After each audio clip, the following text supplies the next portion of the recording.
آگے فرمایا وَإِن كُنتُمْ فِي رَيْبٍ مِّمَّا نَزَّلْنَا عَلَىٰ عَبْدِنَا، اب اللہ نے اتنا بڑا حکم دے دیا نا کہ میری عبادت کرو. عبادت میں کیا ہے؟ 5 نمازیں ہیں، رمضان کے روزے ہیں، پھر زکوٰۃ، خیرات، صدقات اللہ کو راضی کرنے کے لیے، پھر نظر کی حفاظت، زنا سے بچنا، شراب سے بچنا، سارے احکام. یعنی اپنے آپ کو مکمل کس کے حوالے کر دیا؟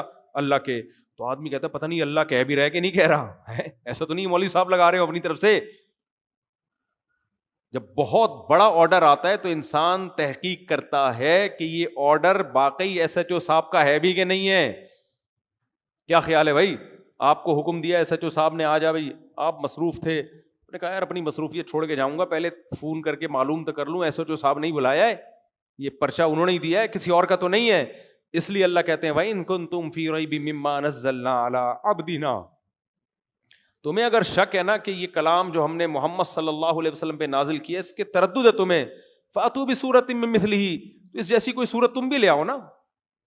محمد صلی اللہ علیہ وسلم جو لکھنا پڑھنا نہیں جانتے تھے، وہ الحم سے لے کے والناس تک پورا قرآن لے آئے، تو تم بھی کچھ تھوڑا سا لے آؤ نا. آج تک مجھے ایک بات بتاؤ، ایسی کتاب وجود میں آئی ہے جس کا انداز بیان اتنا سلیس، اتنا خوبصورت، جس کے مضامین اتنے پاکیزہ، اور جس میں موٹیویشن اتنی پاورفل ہو کہ 1400 سال پہلے ایک آیت نازل ہوئی کہ جو رمضان کا مہینہ پائے روزے رکھے، 1400 سال بعد بھی اس پہ عمل ہو رہا ہے. دنیا کی کسی کتاب میں ایسی موٹیویشن ہے؟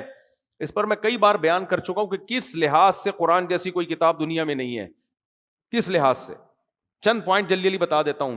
دنیا میں ایسی کوئی کتاب، آپ کسی ملحد سے پوچھیں جو ایتھیسٹ ہو نا، دہریہ ہو، جو قرآن کو نہیں مانتا اور بہت بڑا پروفیسر ہو، پڑھا لکھا ہو، کہ یار تو ایک بات بتا، دنیا میں سب سے زیادہ کون سی بک ہے جو پڑھی جاتی ہے؟ ریسرچ کر کے بتا. وہ کہے گا بغیر ریسرچ کے بتا دیتا ہوں، سب سے زیادہ کون سی پڑھی جاتی ہے؟ بولتے کیوں نہیں ہو؟ جلدی جلدی بولو نا. قرآن. کہے گا بغیر ریسرچ کے بتا دیتا ہوں، کیونکہ اس پہ ریسرچ کی ضرورت ہی نہیں ہے. سب سے زیادہ وہ نہیں مانے گا قرآن کو، لیں گے کہ پڑھی سب سے زیادہ کون سی جا رہی ہے؟ قرآن. آپ اس سے کہیں یار دنیا میں کون سی ایسی کتاب ہے جو بغیر سمجھے بھی پڑھی جاتی ہے؟ وہ فوراً کہہ دے گا، آنکھ بند کرتے ہی. ہوگا ملحد، قرآن کا دشمن ہوگا، لیکن کہے گا بھائی کون سی کتاب ہے؟ قرآن. آپ اس سے پوچھے اچھا یہ بتا سمجھ کے کون سی کتاب دنیا میں سب سے زیادہ پڑھی جاتی ہے؟ فوراً جواب میں کیا کہے گا؟ قرآن ہے. آپ اس سے کہیں دنیا میں کون سی ایسی کتاب ہے جو 1400 سال گزر گئے لیکن اس کتاب میں ایک حرف کا بھی اختلاف نہیں ہے، ایز اٹ از چلی آ رہی ہے. پوری دنیا میں جہاں پڑھی جاتی ہے، زبر زیر پیش کی ذرا سی کوئی غلطی کرے گا پیچھے سے لوگ اس کو ٹوکتے ہیں. اس میں مسلمانوں کا، کروڑوں لوگوں کا کوئی اختلاف، 1 ارب سے زیادہ مسلمان ہے نا، کوئی اختلاف نہیں ہے. ایسے 1400 سال سے حفاظت سے چلی آ رہی ہے. کوئی اور کتاب ہے جس کی 1400 سال میں ایسی حفاظت ہوئی ہو؟ فوراً جواب میں کیا کہے گا؟ نہیں. قرآن کے علاوہ کسی کو یہ مقام حاصل، بولو، نہیں ہوا. آپ اس سے کہ دنیا میں، پھر آپ اس سے اچھا دنیا میں کوئی ایسی کتاب ہے جس کو کھڑے ہو کے پڑھا جاتا ہو، اتنے احترام ہو اس کا کنٹینیوسلی، کون سی کتاب ہے؟ وہ جواب میں کیا کہے گا؟ قرآن. یہ وہ اس کے جوابات نقل کر رہا ہوں جو قرآن کا دشمن ہے، وہ بھی مانے گا. آپ اس سے کہیں اچھا بتا دنیا میں کوئی ایسی کتاب ہے جس کو طہارت کے بغیر ہاتھ بھی نہ لگایا جاتا ہو، اتنی رسپیکٹ کی جاتی ہے اس کی، کروڑوں لوگ بغیر وضو کے ہاتھ نہ لگاتے ہوں، ہے تو کیا نام ہے اس کتاب کا؟ وہ کیا کہے گا؟ بولو نا، صرف قرآن کہے گا. آپ اس سے کہیں اچھا یہ بتا دنیا میں کوئی ایسی کتاب ہے جس میں ایک دفعہ ایک آرڈر آیا، اور آرڈر بھی آسان نہیں، بہت مشکل، اور کروڑوں اربوں لوگ اس پر عمل کر رہے ہوں ایک آرڈر کے بعد، جبکہ اس کتاب پر مصنف کا نام ہی نہ ہو، کسی مصنف کا. اس میں ایک دفعہ آرڈر آیا جو رمضان کا مہینہ پائے روزے رکھے. یہ آسان حکم ہے؟ مشکل ہے. 2 دن روزے ڈاکٹروں کے کہنے پہ نہیں رکھتے لوگ. 1400 سال پہلے حکم آیا تھا، 1400 سال سے اربوں کھربوں لوگوں نے روزے رکھ لیے ہیں، اور اب بھی رکھ رہے ہیں پوری دنیا میں.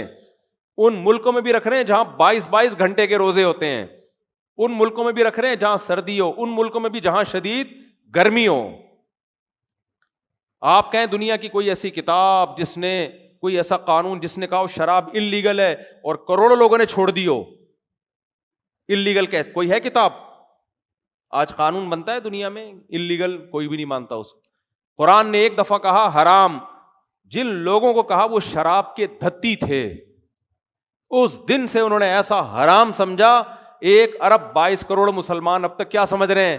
حرام. اور ان میں میجورٹی اب تک بچتی ہے. کوئی ایسی کتاب ہے جو 1400 سال پہلے لکھی گئی ہو جس کے مضامین اتنے پیارے، اتنے پاکیزہ، ایک خدا کی عبادت جس میں نماز روزے کی ترغیب ہو، غریبوں پہ خرچ کرنے کی ترغیب ہو، یتیموں پہ خرچ کرنے کی ترغیب ہو. یہ کہا جا رہا ہو جس نے یتیم کا مال کھایا ایسے جیسے آگ کے انگارے ڈالے اس نے. جس میں یہ سمجھایا جا رہا ہو کہ رشتہ داری کو جوڑو، جس میں یہ سمجھایا جا رہا ہو کہ شراب حرام ہے، جوا حرام ہے، سود حرام ہے، زنا کے قریب مت جاؤ اور ایک دوسرے کو قتل مت کرو. یہ ساری پاکیزہ تعلیمات جس میں کہا جا رہا ہو معاہدوں کی پابندی کرو، اس چیز کے پیچھے مت پڑو جس کی نالج تمہارے پاس نہیں ہے. کیونکہ ان السمع والبصر والفؤاد کل اولئک کان عنہ مسئولا. آنکھ ناک ہر عضو کے بارے میں تم سے قیامت کے دن سوال ہوگا.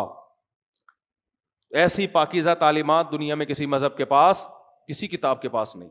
تو اس لیے قرآن کہہ رہا ہے ایسی کتاب لاؤ نا. پھر اس کا تو مطلب یا پھر یہ ہوا دوسری تو کوئی کتاب تمہارے پاس ہے نہیں، اس کو تم اللہ کی نہیں مانتے.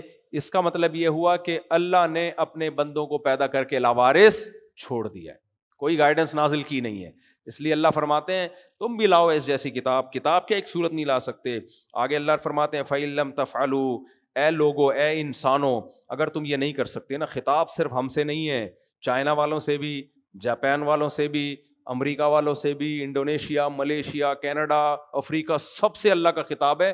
کیونکہ اللہ صرف ہمارا رب نہیں ہے، ساری دنیا کے سارے انسانوں کا رب ہے. اللہ کہہ رہے اگر تم ایسی کتاب نہیں لا سکتے تو اور اس بحث میں ٹائم ضائع کر رہے ہو کہ یہ مسلمانوں کی کتاب ہے، خدا کی نہیں ہے. فاتقوا النار التي وقودها الناس والحجارہ، تو یہ ہلکا جرم نہیں ہے میری کتاب کا انکار کر دینا. اس آگ سے ڈرو جس کا ایندھن انسان اور پتھر ہیں. میں نے ایسی آگ بنائی ہوئی ہے خدا کے نافرمانوں کے لیے جو انسانوں کے جلنے سے بھڑکے گی اور پتھروں کے جلنے سے بھڑکے گی وہ آگ. اس آگ سے ڈرو. پھر کیوں اللہ دھمکی دے رہا ہے؟